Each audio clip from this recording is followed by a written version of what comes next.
It's that time again. Watch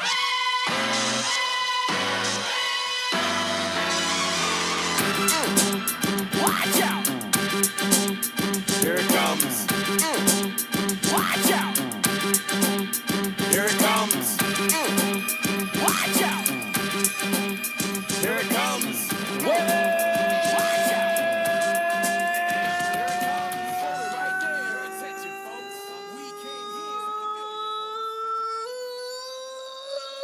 Welcome to the Courtside Podcast. I'm your host, Wino, and with me, the People's Champ, Vince. Welcome back to the show. Oh, Wayno, great to be back. Looking forward to listening to you talk some more dribble. And I'm also looking forward to, I think it's tomorrow, the ping pong balls just bounce the Lakers' way. Woo, where will the balls drop? Wait, that sounded right. That's all good. And introducing Sydney's second richest man, Stu Benson. Yeah, speaking of dropped balls, thanks, guys. Good to be back, gents. Wow, that's I don't know where to go with that. For those of us who have been watching, it's been fantastic playoff basketball going on. So we should jump into it because I want to talk about some of these eliminated teams. No, of course, let's jump into the first eliminated team in the Eastern Conference, the Boston Celtics guys, who went up against a formidable team in the Milwaukee Bucks. And look, like we spoke on last episode, Milwaukee just hit that other gear and, you know, had figured it out, basically. But, wow, it was a whitewash after that. Milwaukee are formidable. Yeah, I don't know what I'm saying. I actually muted my laugh. I did well. Off to a great start. Formidable. Formidable? I don't know what. Formidable? I don't know. Sorry, go ahead, Dad. Sorry. I'll tell you what they did get. They got the jinx of the great one, Paul Pierce. That's what happened. Oh, man. Wow. Paul Pierce has been on fire this playoffs. Every prediction he's had about a series has tanked horrendously. And he said after game one that the series was over. And, how'd that turn out, Truth? Yeah, look, Boston had a terrible shooting series. Like, the percentages across the board were terrible. Guys didn't step up. Not impressed with Jason Tatum's output. Maybe he just can't play with Kyrie, or maybe there's more going on in the background. Kyrie obviously had his struggles, and despite talking it up in press conferences, and you've got to back yourself, I get that, did not back it up on the court. They were outplayed across every metric you can look at. They were out-hustled. There was more energy. There was more teammateship. It was just, you take that game one out of the equation, and you know, that's the Bucks. That's what the Bucks have done all season, and they're going to be a handful for the Raptors in the Eastern Conference Finals. I'm just over his Irving sulking, and you know, to shoot that bad, you know, I mean, it wasn't even just one game. It was like by game, I think it was by game 4, like he was still shooting shit out, and then he comes out and says, "I should have shot 30." I don't know if you guys watched the last game, the closeout game for Milwaukee, but just to watch his teammates' heads drop every time he missed a shot was like, it became almost laughable. And it's like, you know, surely you've got to recognise as the leader of that squad, all the crap he talked earlier in the year about being that leader and rising to this occasion, all that trash, man, and leading by example. And he did pretty much the opposite. I kind of get it, but he was giving the ball up a lot, and these guys were not hitting shots. So his assists that you're seeing in the box score aren't really reflective of the amount of opportunity he was giving his teammates to score. I've been watching a lot of, obviously Mark Jackson and Jeff Van Gundy commentate a lot of the games throughout the playoffs in particular that we get to see. And they're kind of like, you know what, if you're scoring 30 points a game and 35 points a game and contributing to a win, don't really look at the percentage, like the field goal percentage. If you're filling up the box score with a valuable metric like points, so I'm kind of okay with not having a great percentage if he was filling it up, and he wasn't filling it up. But I think honestly, more to the point, his teammates weren't, and that says either a lot about the locker room or a lot about him in particular. Yeah, I'm a bit with Benson. I was just thinking that team is a roster that is just divided. I think one way Danny Ainge can sort of turn things around quick is to just let Kyrie walk, and I would be using Jason Tatum to bring in Anthony Davis. I don't even think Tatum's trade value is that high right now. You throw in Tatum with all those picks, they'll take it. Yeah, I think people know Tatum's ceiling. I think that was shown last year. I think this year is more a reflection of his environment than his skill set. I think Kyrie Irving's just, pardon me, just hard to play with. Well, last year, we talked about the mismatch of lineup with that squad, with Gordon being out, obviously, and Irving being out. And I don't know if it's a case that those guys had to rise the occasion, but you would, I think everyone figured with Irving back, with Gordon back healthy, they were going to be formidable in the Eastern Conference. Oh, it's going to be a blinder tonight, boys. Woo! It's just a sad way that the Boston's... You've been talking for 30-something years? I don't know. It's tough. I was a late bloomer when it comes to talking, Stu. Look, a lot of question marks heading towards the future for this Boston squad, though, but pretty subpar effort. There's much to the rumours at the moment, the reuniting rumours. I think I don't know. Let me start that again. Had a touch of the Waynes. The drums are beating louder by the day, and I think it's call me crazy. I think it's going to happen. So what, you think he's going to LA? Or you think he's going to New York? Because if he goes to LA, that makes a weird... I don't think he's going to LA because of the recent moves LA have made, but... I just think that maybe there's a realisation that the only team to beat the Warriors in a final in the last four seasons, and potentially now 5 seasons, is that duo surrounded by shooters and people who know how to play with the two of them. I don't know. I could totally see it happening. I do worry what that means for Lonzo, particularly now that Magic's in town, who was a big Lonzo guy. But I don't know. I could totally see it happening. It just seems to be gathering legs by the day. That's from what I'm reading online and stuff like that. Isn't it New York? People are saying it's done. Hasn't the talk been New York? I mean, this is what he wanted. This is what he wanted. He wanted out. The grass isn't always greener. And then I thought it was pretty key in the press conference when he was talking about, this is why Boston traded for me. And I was like, hang on a minute. You're the one who demanded out of Cleveland. And then you're getting on the horn and you're fucking calling LeBron and apologising because you didn't realise it would be so tough. Pull your fucking finger out. If you think, and even the criticising of the younger players on that squad, who, mind you, carried the weight for him the season before, man, I wouldn't fucking touch Kyrie Irving.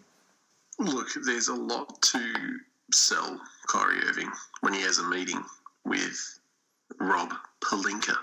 The fact that he's played with LeBron, like Benson said, they've won together, they've got a ring. There's also a lot of young talent there.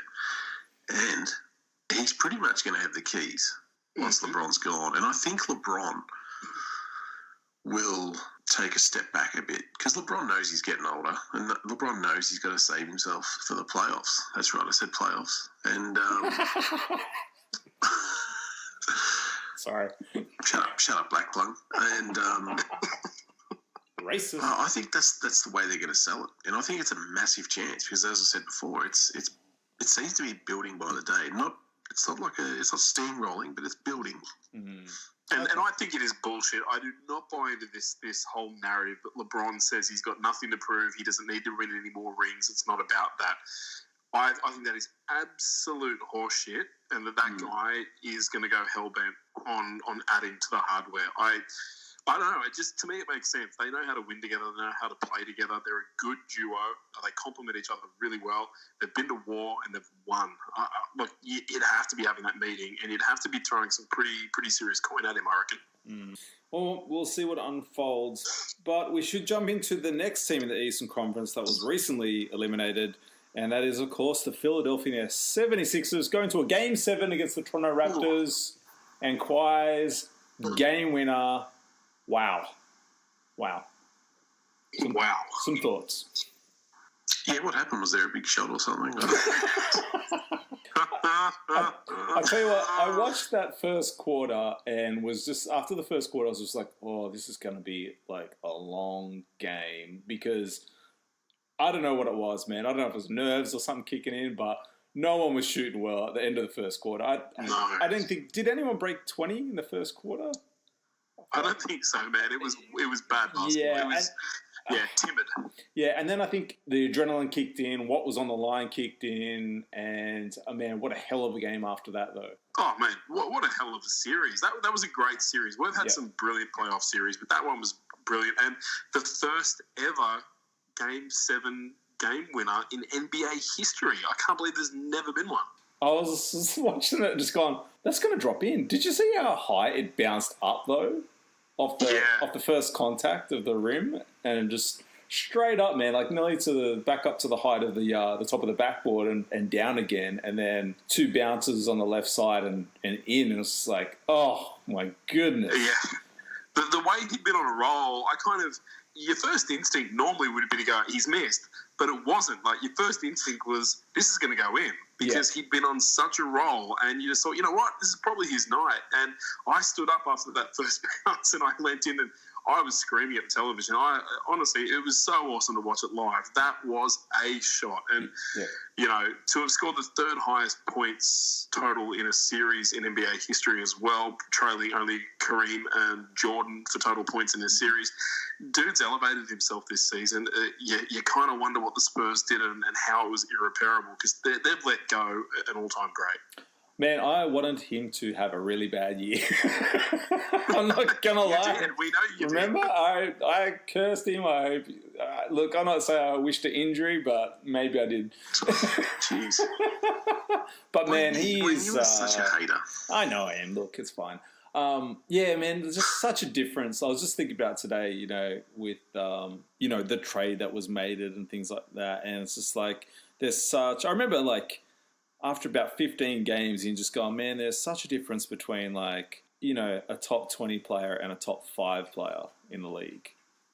Yeah. Like, between DeRozan and here. Yeah, man, it's so, like, night and day. And although, like, DeRozan was the hometown, favorite, or not the hometown favorite, but, had been there for so long and they drafted him. Was the identity of Toronto for so many years. It's like, it really is a no-brainer when that offer's on the table. So they're just going, DeRozan who? Yeah. For as much as we've sort of bagged out Lowry, that Game 7, man, look, I know his points might not be there, but he was just... At least he did all the other things. He did. He had a good game, and in particular, he had a very good second half. Great defensive game. Like, even... Yeah. Man, I know you mentioned it online, Stu, but even, like... How big is Embiid? Is he 7'1", 7'3"? I don't know. Yeah, they say he's 7'1" in shoes, but I don't know. He looks taller than that, man. Dude, when they threw it into the post, he had Lowry on him, and Lowry was holding him back, and Embiid's making no post moves. That's just the kind of night that Lowry was having, because he was just, he was just like, he was the Lowry we like when he's like that pit bull off the chain. And man, even if Kawhi misses that shot, I still feel like Toronto win it in OT. I agree. I think they had all the momentum going in. They did leave the door open a little bit. Philly did close a gap that I didn't think they had any business in closing. That should not have been a tied game. That should not have been a game-winning shot. Mm-hmm. And, I give credit to, not to Vince's liking, I give credit to Jimmy Butler. He kept them in that game. He gave them a chance at winning that. 100%. He and Tobias Harris were really... and Mike Scott. But honestly, man, like some of those Sixers, they've got to check themselves, watch that game back and watch that tape and just think they let that slip away. They should be playing Milwaukee on Friday. Well, I'm thinking about it, right? Because I'm watching that series and, I mean, as much as Vince doesn't like, I mean, I think even Vince gave Jimmy credit last episode we recorded, which was tough for him. You know, pat on the back, Vince. Pat on the back. But I can't remember. no, you were saying that, you know, he has to bust out at 30 points for this team to win. And for all Jimmy's talk in Minnesota, that's exactly who that guy is. Do you know what I mean? Like, he is that hard-nosed player, and he does rub people the wrong way, and he does acknowledge that. But, you know, what he's trying to do out there, I think he showed in this playoff series, and they wouldn't even be close. Like, he's a free agent this year. If the rumours are true, I think Philly need to jump all over it pretty soon because I don't think they can afford to let Butler go. I mean, if he walks to Brooklyn, you know, same conference. I mean, you've got to give up some contracts this year if you're Philly, and I think they got to let JJ walk. I think they got to let Tobias walk, and I think they got to re-sign Jimmy Butler. You said JJ, not JoJo. JJ Redick? Yeah, right. No, just double checking. I just for a second thought for some reason you meant they'd let Joel Embiid go at the end of his contract. No. Okay. I've said, you know, on past shows that I didn't think this squad was serious enough, that they're joking around, and look, like, I'm not going to hack on Embiid for crying after the game. You know, I can appreciate that. The guy obviously wants to win, but, you know, all the antics and bullshit in between that, it's like, it kind of felt like, this year's playoffs to me has just kind of felt like a bit of karma. But the thing I do like about it, and if you're a Philly fan, that you should enjoy, is that you've got a young squad. You know, you've got young stars on this team that will grow, that will hopefully put in the work and turn that corner. Like, they just got their battle scars this year. That's all it was. I don't know. It just felt like Toronto were more locked in. And look, I think you should probably touch on this, Stu, because I know you mentioned it last week, but I don't think it made the air. I kind of agree with you. I kind of feel like they did get out-coached. Oh, dude, I'm a massive Nick Nurse fan. I just think he's been great for that team. Seems to have the players' backs 100%, and just, I don't know, it just seems like a coach's coach. He just something about him. I mean, God, I don't know him from a bar of soap, but I know what I see, and I've watched a shit ton of Toronto games. I really like him. Maybe it's an age thing as well. He doesn't seem too far removed from the game in terms of the players that he's talking to in age. I don't know. There just seems something about him. But he's got great timeout plays. Those guys come out of timeouts in every huddle and they run something that comes off. It's clever basketball. He knows what he's got. You know, you look at that roster, I know they added Marc Gasol, and I know they've got, you know, Serge Ibaka, but they've got an older, out-of-prime Serge Ibaka. But the things that he's been able to get out of Van Fleet, out of Anunoby, out of Siakam, and just, man, I don't know, man, his playbook is impressive. And he's going to be tough to coach against, but he's going up against, you know, Coach Bud, and we're going to have a very tactical series coming up. Looking forward to that. Vince, some thoughts on Philly? Pardon me. Yeah, look, I think they got some huge decisions on Butler and Harris and Redick.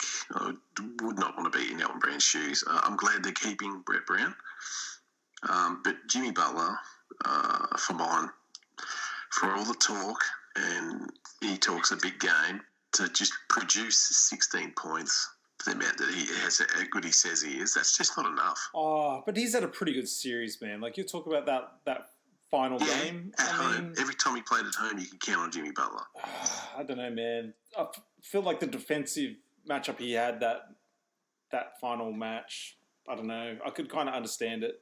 Just buyer beware with Jimmy Butler. Look, he can play, made a bit of fun online, called him a role player, highest paid role player ever.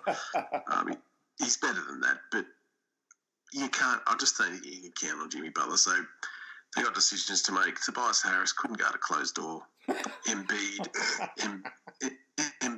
needs to. And here I am having a go at someone's weight. He doesn't look in shape, though, right? He doesn't look in shape at all. He's not. He's not. But he did a great job getting a hand up on Kawhi on that last shot. See, I feel like Simmons had it covered. I don't know why he came across. I would have liked to see that. I actually would love to see that play again with Sim, because Embiid cuts him off, and if you watch it, it gives Kawhi a chance to get his 2 feet set. Yep.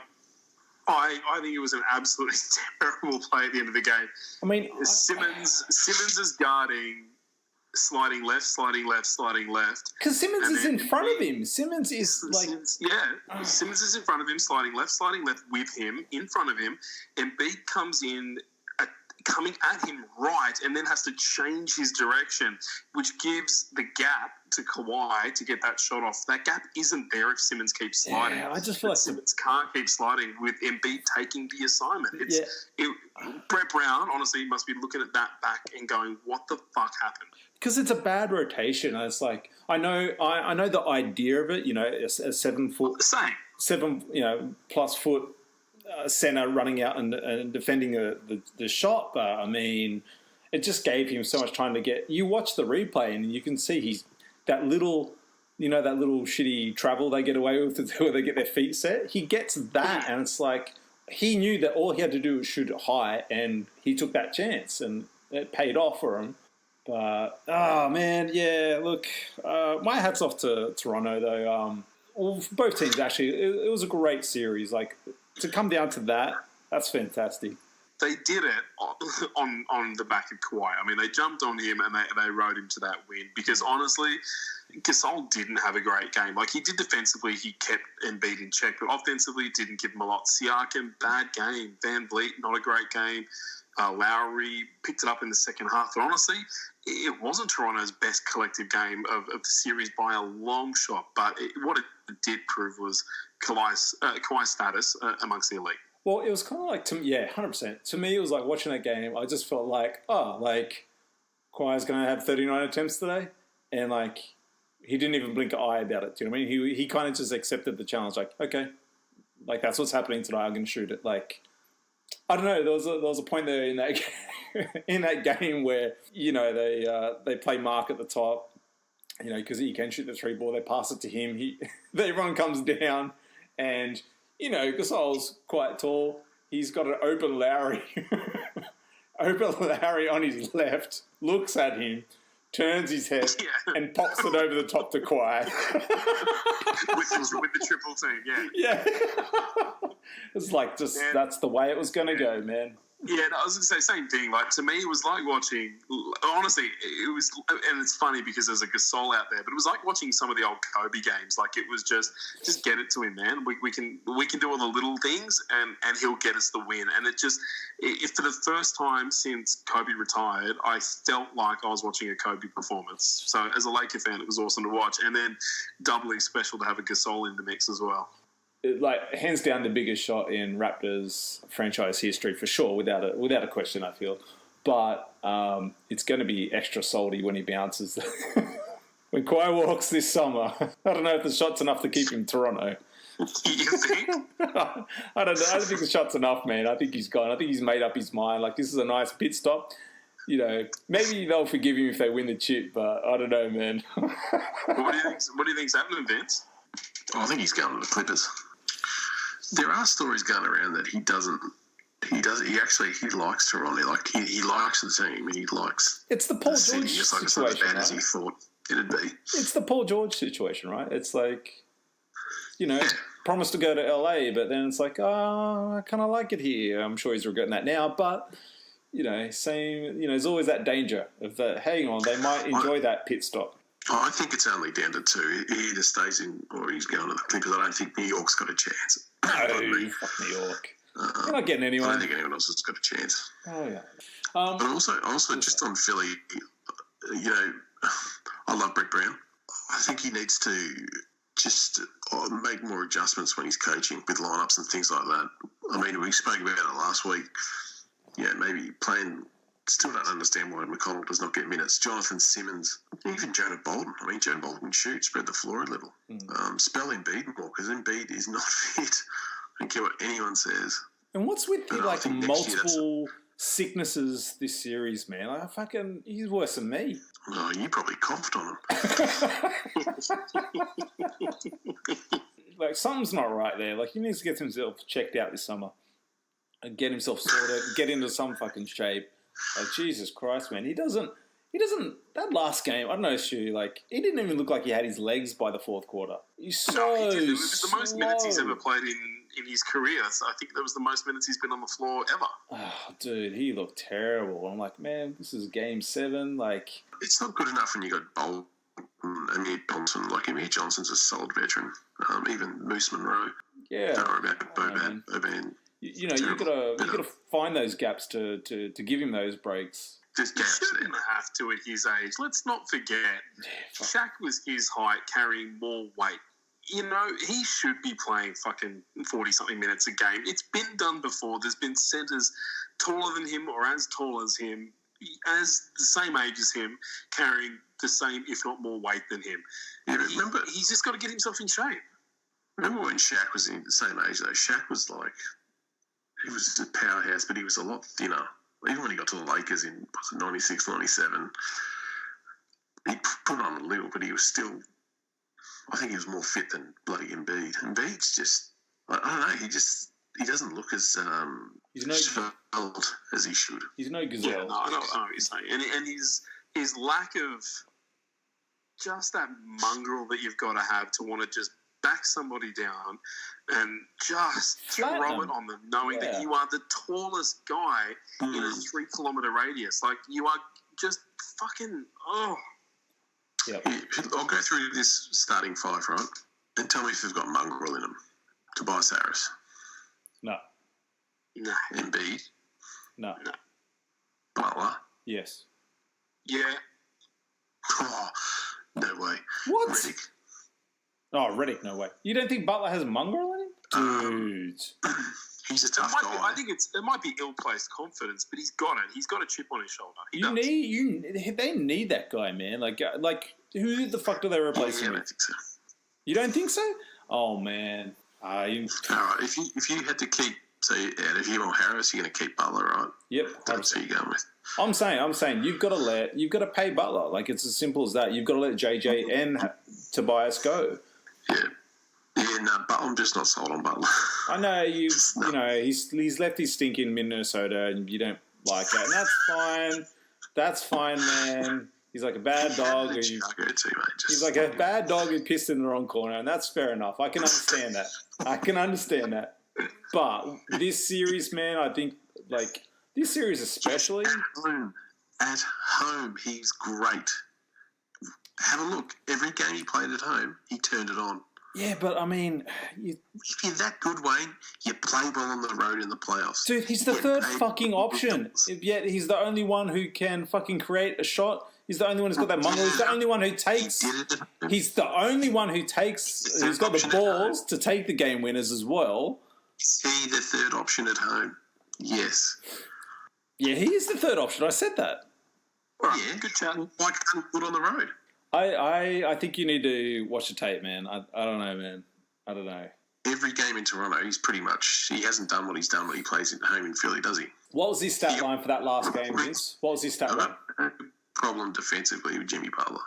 But we give it to James Harden. But that's totally different. Harden's the franchise guy. You're not talking about Jimmy Butler being the franchise guy. I'm not talking about Jimmy Butler being the franchise guy. All I'm saying is, if you're Philadelphia, you've got to sign him, or you're up shit creek next year. That's as simple you're as that. You not. are. You fucking are. What are you going to do come playoff time? Fucking kidding me. I mean, Simmons isn't going to dream up a fucking jump shot over the summer. Don't worry about Ben Simmons, mate. He'll be fine. Mate. But Jimmy Butler, they're up shit creek with that Jimmy Butler. Turn it up. They really are. Okay. Well, when Jimmy walks this fucking summer, because Philly don't pay him, we'll see how well they end. Yeah, they'll wave to him in the playoffs. Yeah, they'll make the playoffs. They won't go far. They're not going far with Jimmy either. Mate, you be careful. Be careful. You've been the Paul Pierce of playoff predictions this season, so just be careful what you say right now. I don't want you to have to eat your own words next year. Yeah, I'm not like you who just says what the people want me to say because, this is what everyone's saying, so I'll just agree. Mate, I definitely do not say what the people say. Believe me. He doesn't. He makes You up should words. know. You're fucking here every week. Fucking clown. Come on. Just make up words. Dickhead. All right, let's jump in the Western Conference and eliminated the Denver Nuggets, gentlemen. Another Game 7, Denver. Bye-bye. I hate Portland fans and Portland so much. Didn't you say last show that they wouldn't win another game, that they played I their... said sweep. They played their... You did say sweep. They played I their did say NBA sweep. Finals. Yeah. Their NBA Finals was that OKC series. I believe that's what you said. And they're through, my friend. I was a series off. This is their NBA Finals. This is close. Scoop their asses. Technically, you can keep saying that. Yeah, it's going to say it to make pull Eventually, out. you'll be right. Yeah. Look, they're not shit. Okay, so this is Portland's. This is a Portland fan's dream. Well, look, we'll get to Portland in a sec. Let's talk about the Denver Nuggets. What happened fuck in Denver?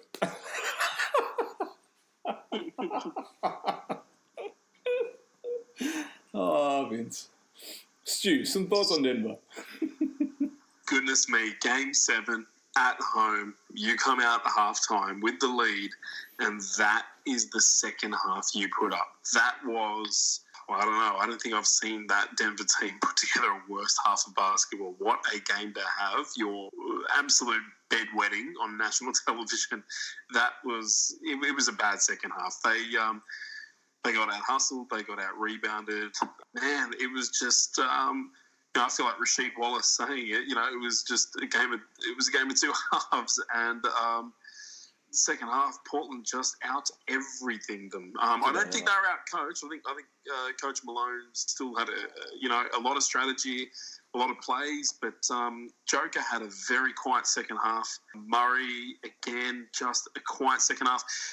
It was a time when I know they're young, but that's when you can really elevate and make a name for yourself, and these guys shied away from it. I was actually quite disappointed. I genuinely, whilst I wanted Portland to win this series, I really thought that Denver had the tools and the home court advantage to win it, and they just didn't. I don't know. I've just been saying it all year, or at least since the All-Star break. This Portland team has just been finding ways to win. A lot of parallels, I suppose, for me watching this series against this Philly Toronto series as well. It's like, I spoke about Lowry doing the right things, despite the lack of scoring. Lillard, man, I mean, he didn't get... I don't think he really got shut down in that series, but they were playing him really well. He really found it a hard time to get a shot off. Joker was playing a little bit higher to step out on it, and Torrey Craig was just all over him for most of the game. But, in saying that, he still rebounded the ball. He still made all the right plays, got the rest of the guys open, what a franchise guy should do. I don't know, I just felt like, much like sort of Philadelphia, it's this Denver team. I mean, I look at that roster, right, and they got so much young talent.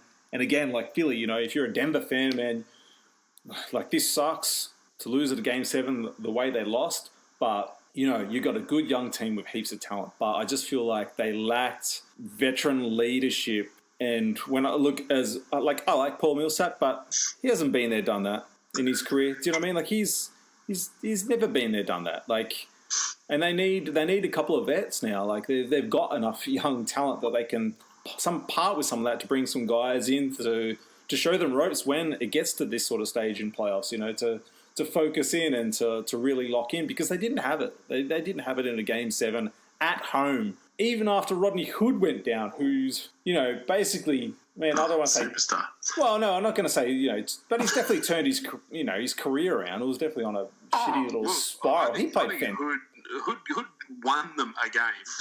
There's no mistake about it. Hood won them the overtime game, and he was playing great this Game 7 until he went down. But it's even then, it's like Portland had to answer. The next guy stepped up. You know what I mean? And for as much as we've given shit at Portland, in previous seasons about you're not getting out of the first round, not getting a second round. At least they've sort of been there and gone through those motions now. you know, you look at that Denver squad, you look at that lineup, and it's just like they got so many pieces, but Will Burton's didn't show up really. Like Millsap, very quiet game. Like it's just like who's that veteran who's going to step up and take control and guide these guys? Because the coach can't be out there on the floor.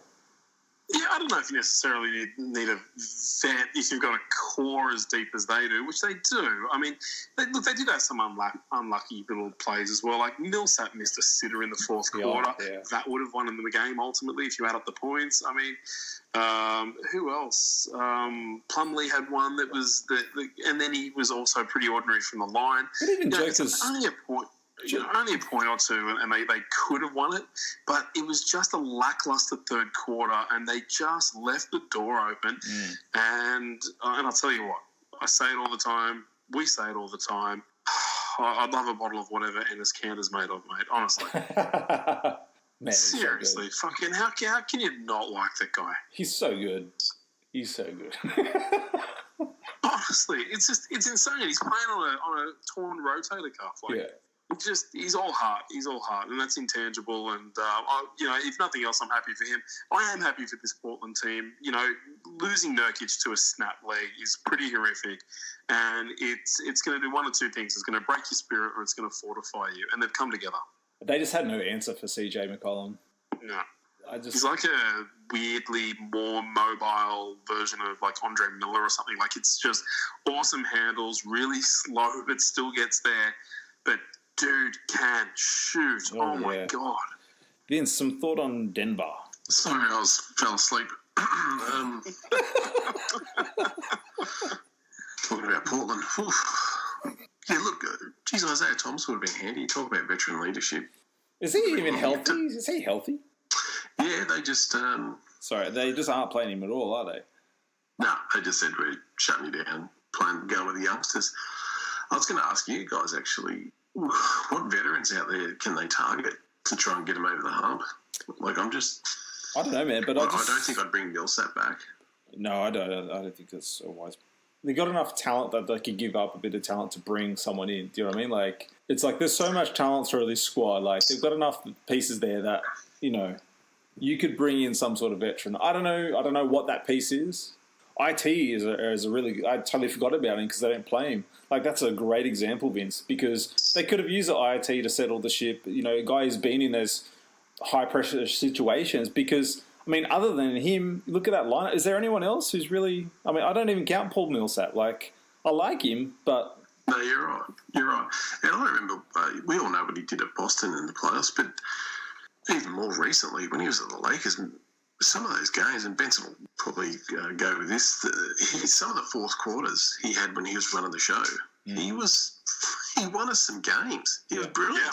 Could have done the same for them. He's very smart, but Denver's got a young team, and they're going to learn from this. And Jokic was just huge.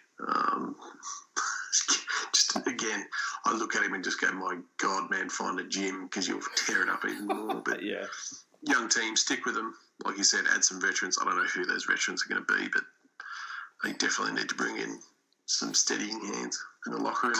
Come on, Carmelo. It's time to go home. Wouldn't that be something? He goes back. Oh, my God. Oh, boy.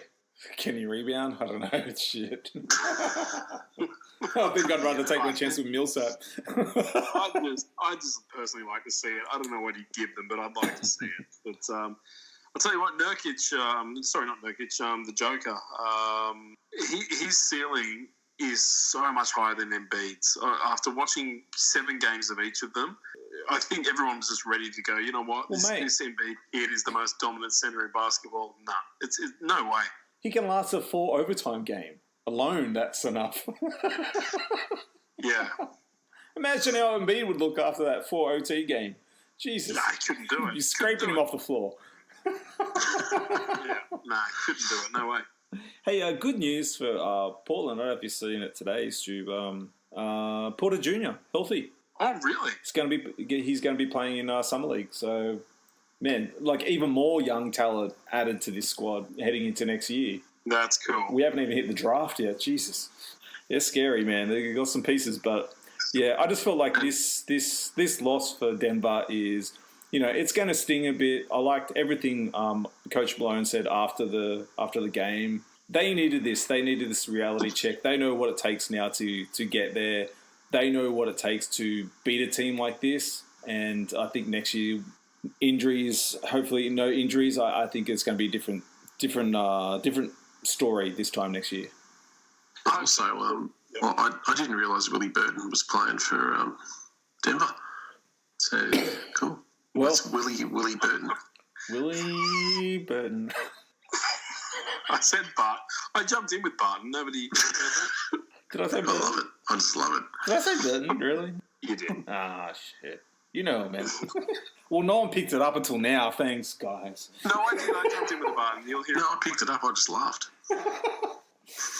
Well, look, the final team that was eliminated from the Western Conference Finals was, of course, the Houston Rockets, guys. Here we go again. Wow. Fuck you, Dead Tony. Talk about shitting your pants, right? God. I mean, they missed their fucking opportunity. I said after that game one, they let the refs get them in their heads. To lose that game where Durant goes out, that's unacceptable, man. That cost him. I don't know, man. That last game 6, right? Game 6? Yeah, 6. Game 6, man. Harden disappearing in the fourth. He has the turnover, and it's just like, man, all last year, all their hoo-ha was, we would have beaten Golden State if we had a healthy Chris Paul. That was their big thing. That we have game one, and they're throwing up 120 fucking missed calls from they're still getting over last year, which is what it feels like. They may very well have, but who the fuck knows? If my auntie had balls, she'd be my uncle. You can't talk about stuff like that, right? They just let him go, like, and it's like, what were they sitting on that all year for that moment? Do you know what I mean? Like, we've got a video. Whoa, that's our ace up our sleeve, guys. We've got them this year. Drongos. What are you doing? Like, Drongos, man, absolute Drongos. And then Harden at the presser after all fucking sad and mopey and talking about, we know what we're going to do next year to beat them. It's like, dude, how about you fucking build a team first instead of what this shitty fucking thing you got in your head that you need to build a team to beat the Warriors. Just concentrate on building a fucking team first. I'm done. So you really think, Wayne? Come on, I was so glad they lost because I didn't want them to win on the back of the way they played this season and how the refs let them play all year. We spoke on last show. I feel like Harden almost had a point, only that I just don't like that style of play. I'm glad it doesn't amount to shit. I'm glad they're not walking away NBA champions this year. No, 100%, man. It would have been like a total changing of the NBA had they won this year because every team would have gone out the following year to copycat that blueprint because all these dumb teams are dumb teams that make dumb decisions over and over and over and over and over. We would have had players jumping forward 5 steps to draw fouls, not playing for the shot, playing for the foul, and I don't want to watch that ball. I'm glad it doesn't equal championships. It never will. No, it never will. Some thoughts. I've said enough. And Durant goes down, and D'Antoni. No, it's not just D'Antoni. All those guys didn't say he's down. Let's put the foot on the throttle and go. Let's kill this team. That didn't happen. Happened on the Warriors side because Steve Kerr's just a gun, and I hide him. But are the Rockets players and D'Antoni so stupid to realise that most of that team won a title without Durant? I know, right? They're still the 73 fucking win year team. Do you know what I mean? Like, it's still... Yeah. Did you see that the amazing ball movement they had when Durant wasn't there all those years ago? They're still the same guys. Like, Curry's an MVP 2 times. Klay Thompson is a gun. It's unforgivable. They talk about, like you said, Wayne, all that stuff about Chris Paul, if he was injured, if he wasn't injured, he would have won. Well, you had him fit, you had Durant out, and you still couldn't get it done. Yeah. It's just weak to me, and I couldn't be happier. I could not. It was like winning the lottery for me. Yeah, I'm with you, Wayne. I'm glad they didn't win it for all those reasons you said. I just, here's the thing, right? Like, we touched on this like early this year, we spoke about this, how well they're playing, even despite our hate for D'Antoni. It's like this was their best chance to beat them this year. The way they're playing, the way the officials are letting Harden play this year, this was their best shot at knocking off the Warriors. There was even a time there where I think we all were pretty much like, ooh, I think they might get them. But like, where do they go from here now? Do you know what I mean? Like they're tied into this massive Chris Paul contract. Like, It's a disgrace. How do you get better? They don't. They get some cheap veterans at a minimum price because the contracts are hit. The Chris Paul one is a disaster. I hope they free Eric Gordon. The owner loves him. The owner loves him. But I don't know if he likes that situation. He doesn't seem happy out there. Like, he's getting buckets, don't get me wrong, and I think finally, he kind of proved that he's healthy and he's legitimately back. But, get him out of there. Why didn't D'Antoni, they signed Kenneth Faried. Get out. D'Antoni plays him. Faried plays really well in the regular season. Come playoffs, you're on the bench. You're not playing anymore. Tightens his rotations like he does every team he's been on, and then that's. But as if you don't need an energy guy like him. Thank you. The Golden State Warriors. I mean, what are you going to throw Nene and Slow? Give me a fucking break. Yeah. I mean, Steve Kerr plays Kevin Looney. Looney drops like 14. You tell me Faried's not going to give you 10 and 10. And like Benson said, a ton of energy. Just, it makes no sense. It's just, it's just, they should fire him. Really should fire him. I'll tell you why, Vince. Mr. Pringles might be a fucking offensive whiz, but as you would know, as he was the LA coach at one stage, how many sessions, how many hours of defense practice you reckon they put in this year? Probably 2 hours. He doesn't know what to do with a defensive player out there. No. He's lucky that PJ Tucker's got the wits about him to being able to read it and know what's going on, because he's not stopping anyone. He's the whole MO in Houston is just to outscore. And therein lies the problem. You live and die by the jump shot, and when Harden doesn't show up, I mean, it wasn't exactly Chris Paul time. How is Morey not saying to D'Antoni, Faried was playing really well, why weren't you playing him? I don't understand. I think those discussions are going to happen because Morey's way too analytical and way too data-driven to not be looking at who are the productive units and to not be absolutely dragging D'Antoni through this in the off-season. There's no way. At the end of the day, the better team won that series. 100%. Mm-hmm. It's been a fun playoffs, guys. I've really enjoyed this year's playoffs, all the series. I actually, from here on out, I actually don't really care who wins. I just really wanted Boston to get knocked out, and I really wanted Houston to get knocked out. And those two things happened, so I am just sitting back enjoying playoff basketball right now. Well, I'll tell you what, sorry, I was just going to say, as long as Portland don't win, I was just going to say, if the stars align and we get Golden State Warriors versus the Milwaukee Bucks, I mean, Milwaukee Bucks led the league in points per game this season. So you have two highly offensive, focused teams that can just score in droves with interesting matchups. Like, obviously, the guard matchup for Golden State heavily favors them, whereas Giannis, Golden State do not have anyone that really matches up against him. And then you got to wonder, are they getting KD back as well? If you want the best against the best, that should be our NBA Finals. But I'll tell you what, I can't discount this Toronto team. And then who the hell knows what Portland are going to be able to pull out of the bag after the series that we've already seen them. I tell you what, I am so happy I don't have to watch an NBA Finals with the Cleveland Cavaliers in it. I'm fucking so happy. My God. The smile on my face right now, thinking I don't have to watch another Cavs game. Oh. Do you think... I don't think Durant's going to be playing this series at all. I think if he comes back, it'll be like game 4 or 5. I don't think he will. I've heard it's at least the first 2 and then a reassess. Yeah, it's a strained calf, man. There's no way... We all thought it was the way he limped off, there is no way he's coming back this series. I think If I was. they go up 3-0, he doesn't play. He doesn't play a game full. Or even if Portland take a game, he doesn't play a 5 or a 6. I don't think. I think we'll see him if there's a 7. If there's a 7. Well, let's get into it because it's the conference finals, guys. Super pumped. Of course, we've got the Milwaukee Bucks versus Toronto Raptors. If you're still with us, you're still listening, let's get into it. Yeah, it's okay if you dropped off because there's still a million listening. Yeah, we don't even notice you, drop-off guy. Yeah. It's probably Kent. Go home, Bill Mum. Simmons just going right. Bucks, Raptors, guys. Let's get into some thoughts and predictions. Oh, wow.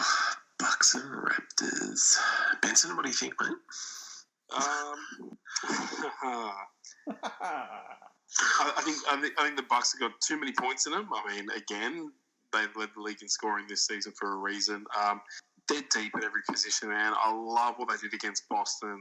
I love the confidence they're bringing into this series. They're going to be rested as well. Obviously, very, very well coached. They're going to be extremely hard to beat. I'll be taking Milwaukee in 6. I'm so torn with this series, hey, because I've kept my eye on these two teams when they played in regular season, and they both got a win on each other. And I mean, I'm super interested to see what Kawhi brings to the table this series, how they try and contain Giannis, which I think they've got some guys who are probably going to be doing a better job than what Boston could on him, just with length. And I think Siakam has to take that challenge. But even still, man, like just listening to the frustration of Irving in that last series at the press conference, talking about the amount of times he got to the line. I mean, that's going to happen. Like, that's going to happen. But I just feel like, even in the last series, I said that, what was my statement? Kawhi is a better player than Lowry.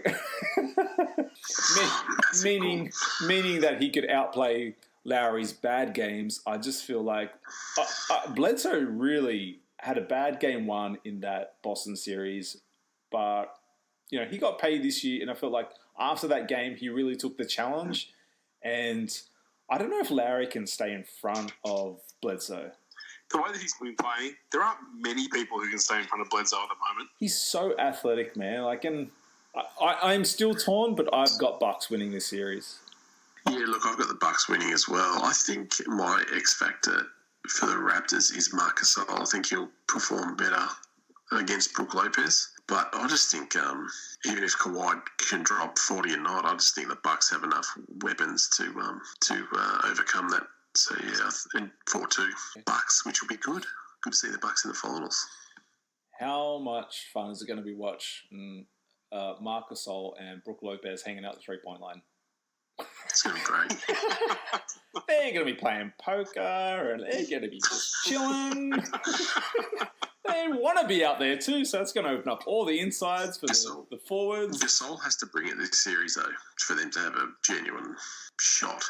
You reckon? He has to bring it. I think he's got to bring the defensive end. Does, but what you jokingly just brought up is such a concern because he has to guard Lopez. The perfect signing. We all said it. Yeah. We said like what a brilliant strategic signing it was to have a center who legitimately is a 3-point threat, who can legitimately step outside and open up that center for Giannis. And I tell you what, it's huge, and it will affect if the Bucks get through the way that Golden State are going to be able to have to compete with an open lane and Giannis as well.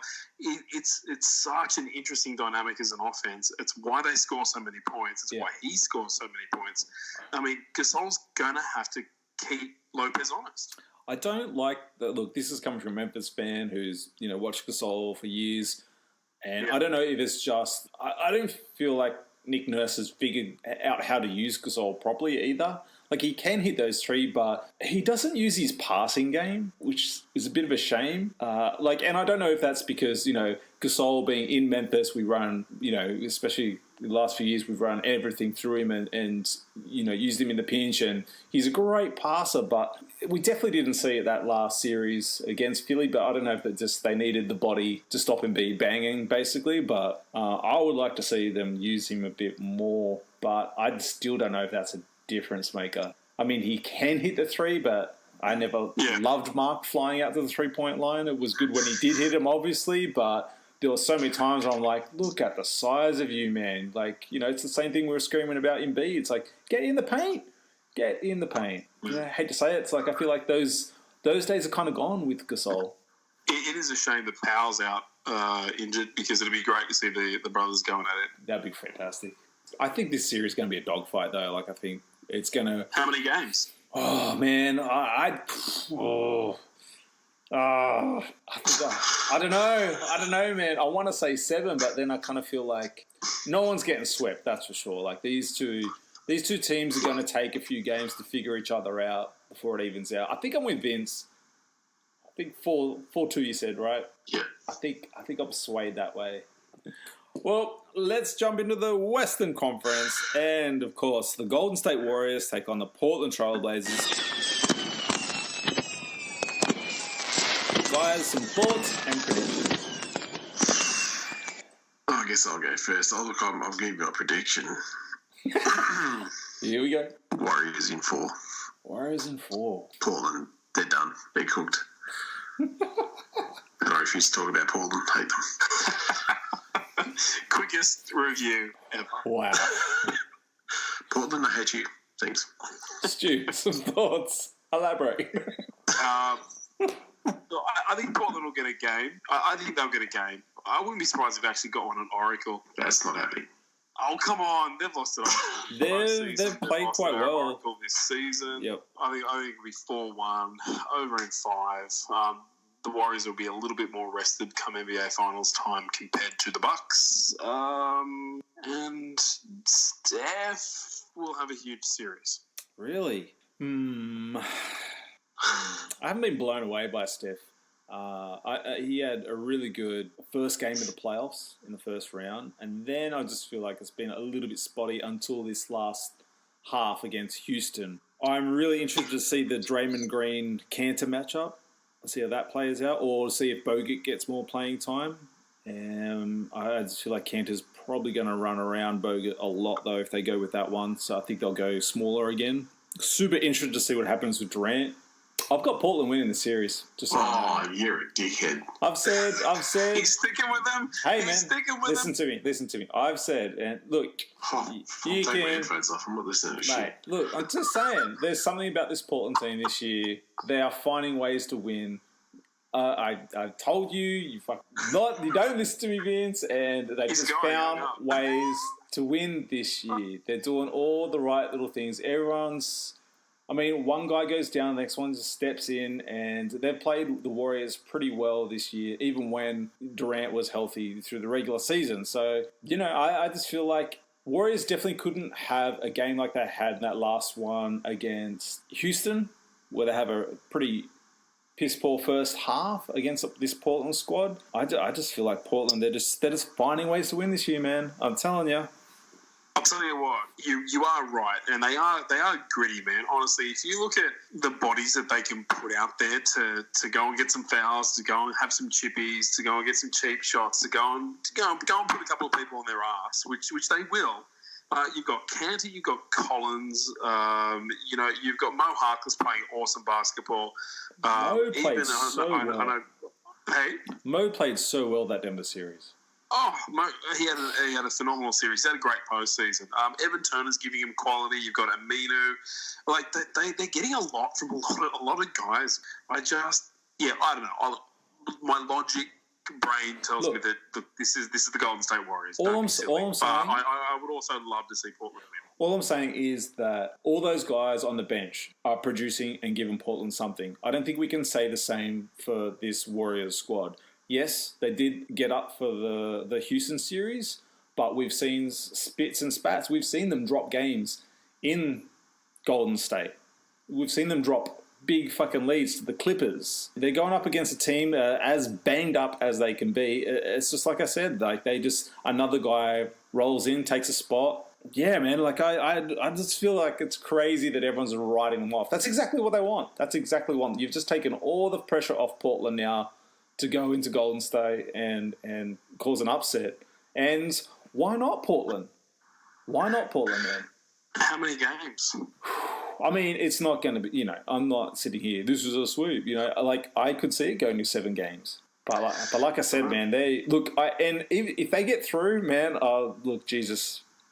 Like, well, if they get through, the Western Conference Finals will be their championship. Well, if they get through, man, I'd hate to see how banged up the squad is. Do you know what I mean? Because they are really, like, you pointed out Cantor earlier in the show. Rodney Hood's just gone down. But they're just finding ways to win. They've done it all year. All right, can we get Vince back? His headphones back on, Vince. Has he finished talking his dribble? He's got Portland in 7. Do you need to give this team some respect, man? Just because they've got fans that you don't like, that's not their team's fault. They want respect. They can give respect. Just because you don't like Cam Cripps anymore and you misery. Fancy pants. Don't take that on this Portland team, man. They're playing really well. No, it's not him. It's just all of them. They're a bunch of flogs.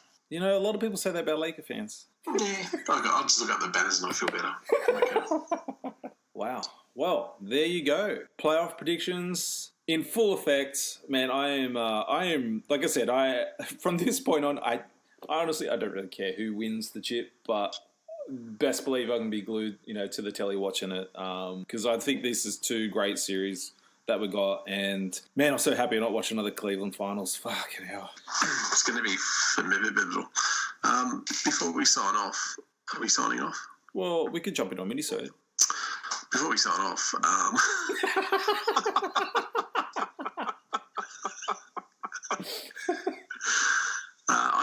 I just want to thank our follically challenged friend over in Minnesota, Joey. He gave us the mother of all shout-outs on his show last week. He even gave the fans a soundbite of our show. Yeah, so thanks, Joey. And if you're a Timberwolves fan, please check out Timberwolves Explosion on iTunes. And I think Double Twist. Memory's bad. Sorry, Joey. Android, Double Twist. The Android device. This is the most passionate T-Wolves fan you'll ever meet in your life. Does get a little grumpy. Just give him a hug. We all do. Send him a hug. Give him a hug. And a download. And but yeah, thanks again, Joey. That was fantastic. And Benson, great job. We love you, Joey. Benson, great job tonight, mate. Thanks, mate. Cheers. Thanks for the shout out. Appreciate it. Appreciate the love. That's what co-hosts. That's what co-hosting should be about. Oh, come on. Give me a spell. Yeah, no, that's you just bring it every week. You don't have any slip-ups with your words or anything like that. It's professional. Oh, boy. Thanks, man. I appreciate the love. And, it's good that our listeners know that, we're in the trenches together. We're in this together, and we've got each other's back. So, if there's anyone I'm going to war with, it's Stu Benson. the old dynamic duo. Not the other guy. Benson. Not the comic guy. Anything from Stan Lee? Here it comes. Watch out! Here it comes.